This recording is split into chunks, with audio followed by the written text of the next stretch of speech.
BJP గెలిచింది తెలుసు. 27 లక్షల మంది ఇప్పటిదాకా జరగాలి. 95 లక్షల ఓట్లు తీసేస్తే 27 లక్షల మంది కోల్పోయింది. ఇంకా ఓట్లు ఉంది, ఆ వారం నడుస్తున్నాం, కానీ వాళ్ళకు ఓటు లేదు. 27 లక్షల మంది మాకు ఓటు ఉండాలి, అట్లా ఇస్తారు గడబడని చెప్పి వెస్ట్ బెంగాల్లో పోయింది.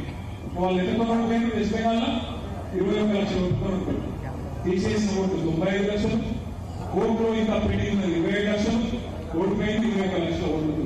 అంటే ఇంకా చాలా బద్మాషి ఉంటుంది, లంఘనం ఉంటుంది. అధికారంలో మనం లేము, ఇక్కడ కాంగ్రెస్ ఉంటుంది, అక్కడ కింద ఆడపైన బీజేపీ ఉంది. అందుకే మషీరాబాద్ 9 డివిజన్లు మీకు తెలవాలి అంటే ఎస్ఐఆర్ కార్యక్రమంలో ముఖ్యంగా బూత్ లెవెల్ ఏజెంట్లు చాలా చాలా జాగ్రత్తగా, చాలా బాధ్యతగా వ్యవహారం చేయాల్సింది. మా తమ్ముడు జయసింహ గారికి, డివిజన్ అధ్యక్షులు, అట్లాగే బూత్ లెవెల్ అధ్యక్షులు మీకు కోరుతా ఉన్నా. ఇదే రొటీన్ కార్యక్రమం మీకు తీసుకోకండి. నష్టం జరిగితే కొన్నిసార్లు గవర్నమెంట్ కింద మీద వెళ్తున్నాయి, కాబట్టి జాగ్రత్తగా చూసుకోవాలని కూడా హృదయపూర్వకంగా కోరుతా ఉన్నాం.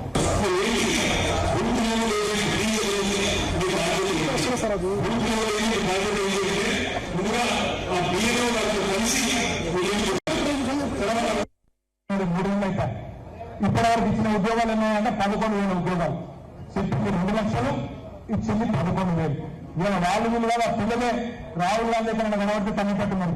చిక్కలపల్లి లైబ్రరీలో, అశోక్ నగర్ చౌరస్తాల రేవంత్ రెడ్డికి ధైర్యం లేదు, రాహుల్ గాంధీకి ధైర్యం లేదు. సెక్యూరిటీ లేకుండా 2 రూపాయలు మాట్లాడదామంటే యువలకు ధైర్యం లేదు. అట్లాగే జాబ్ క్యాలెండర్ అన్నారు, జాబ్ క్యాలెండర్ మర్చిపోయింది. ఈ వర్గం నాకు ఇక్కడికి వెళ్ళి సీదా మళ్ళీ ఇందిరా పార్క్ కాడికి వేదిన ధర్మంలో అక్కడ మొత్తం ఎస్సీ ఎస్సీ బీసీ కాంట్రాక్టర్లు, అదే మాకు 72% కాంట్రాక్టులలో వాటా ఇస్తా అన్నావు, నువ్వే చెప్పినావు. 42% బీసీలకు కాంట్రాక్ట్లు ఇస్తా అన్నావు, 18% ఎస్సీలకు ఇస్తా అన్నావు, 12% ఎస్సీలకు ఇస్తా అన్నావు. మొత్తం 72% ప్రభుత్వ కాంట్రాక్టులలో మాకే ఇస్తా అని చెప్పినావు. కానీ ఇచ్చుడేమో నీ బామ్మకి ఇస్తున్నావు, లేదా పొంగులేటి శ్రీనివాసరెడ్డి కొడుకుకి ఇస్తున్నావు. ఇదెక్కడి నీతి అని చెప్పి మొత్తం ధర్నా పెట్టింది. నేను ప్రవీణ్ గారు, నేను ఎమ్మెల్యేలు మనందరం కూడా ఆడికే ప్రయోజనది. వస్తే మీరు కూడా వస్తే మీకు కూడా లాభం జరుగుతుంది. ముషిరాబాద్ మీరు కూడా వచ్చినట్టయితే మీ కాన్ఫరెన్స్ ధర్నా ఉంది. వచ్చేటోళ్ళు మాతో పాటు ఇందిరా పార్క్ కాడికి వస్తే అది కూడా బాగుంటుందని చెప్పి నేను విజ్ఞప్తి చేస్తా ఉన్నా. ఒక వర్గాన్ని కాదు మోసం చేసింది, మహిళలను మోసం చేసింది, రైతులను మోసం చేసిండు. ఇక పట్టణ పనులు అయితే మామూలు గోస పెడతలేడు. ఏమన్నా అంటే ఒకటే నేర్చుకున్నాను రేవంత్ రెడ్డి గారు. ఏమంటాడు? ఏది హైడ్రామా వేరే కొత్తది నేర్చుకున్నాడు ఈ మధ్యన. ఏమైనా రేవంత్ రెడ్డి మరి 100 రోజుల్లోనే 6 గ్యారంటీలు అంటుంది కదా, 420 హామీలు ఇస్తుంది కదా, 13 డిక్లరేషన్లు ఇస్తుంది కదా, ఎప్పుడు చేస్తావు నాయన? 100 రోజులను ఫేకినావు కదా, మా సలీం ఫేకు అంటే పెద్ద ఫేకు నువ్వు. మరి నువ్వు ఇంత అన్యాయం ఉంటుందా ఎక్కడన్నా అంటే ఇప్పుడు ఏమంటున్నాడు రేవంత్ రెడ్డి? చాలా కొత్త డైలాగ్ నేర్చుకున్నాడు. మన ఆదిలాబాద్లో చేస్తున్నాడు పబ్లిక్ మీటింగ్ లో. ఎంత కండలు తిరిగిన పైల్వానైనా 3 నెలల పిల్లలు పుట్టిస్తారా? మా 3 నెలల పిల్లలు పుట్టినని మాకు కూడా ఎరికే, అందరికి ఎరికే. పిల్లలు పుడతారుగా, ఎంత కండలు తిరిగిన పైల్వానైనా పుట్టిస్తారా అని మాట్లాడుతున్నా.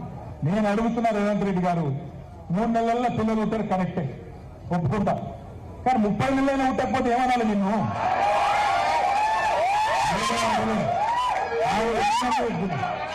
30 నెలలైనా కదా, 3 నెలల్లో పిల్లలు ఉంటారు కరెక్టేనా? 30 నెలలు ఉండకపోతే ఏమనాలి వారు నిన్ను? ఏమడగాలి? నువ్వే చెప్పినావు కదా, నేనల్లే, నువ్వే చెప్పినావు కదా. 2.5 లక్షల రూపాయలు సంవత్సరానికి, 2.5 లక్షల రూపాయలు ఒక్కొక్క కుటుంబానికి వస్తాయని చెప్పినాడు. ఎస్సీ ఎస్టీ బీసీ రైతు అన్ని డిక్లరేషన్లు కలిపితే తెలంగాణలోని ఒక్కొక్క కుటుంబానికి సంవత్సరం